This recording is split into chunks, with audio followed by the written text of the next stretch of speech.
часто при прослушивании шумов появляется кашель. Это хорошо, правильно понимаю. Но если бы ничего не появлялось, то, наверное, ничего бы не происходило.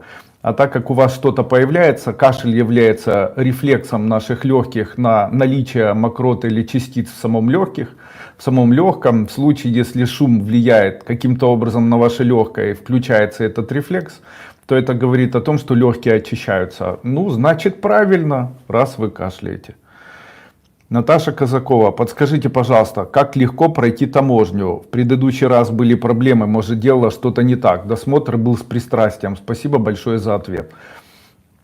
Когда вы проходите таможню, то обычно есть вот такой вариант. Допустим, человек использует эзотерику, которую я даю в первой ступени, и использует неправильно методы. Это методы, когда человек хвалит, то есть мысленно хвалит таможенника, дарит этому таможеннику ордена, медали, хвалит его про себя и дарит ему путевки и так далее, звания. И это неправильно. Почему? Здесь нужно рассмотреть, чем же занимается таможенник, который вас проверяет. Таможенник, в его работу входит правильно осматривать человека, подробно осматривать человека и пропускать или забирать у него то, что он неправильно не задекларировал или что-то везет. И в этот момент таможенник будет делать еще лучше, если вы начнете ему это дарить. Вот такую бы практику я делал, наверное, с теми, кто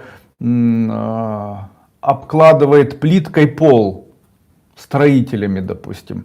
Или тем, кто занимается для вас вышиванием или еще чем-то. Или пишет картину для вас. А вот в случае, если это таможенник, он же должен делать все наоборот. То есть он должен плохо относиться к своей работе. Она ему должна надоесть. В этот момент, когда вас будут в следующий раз проверять, вы в этот момент начинаете мысленно ругать этого человека. Говорите, и обувь на тебе некрасивая, и мордочкой ты не вышел, и такой ты нехороший. Можете даже его мысленно ругать, этого человека. Чем активнее, чем сильнее, тем лучше. Ничего плохого не случится с этим человеком, но зато этот человек очень быстро вас пропустит.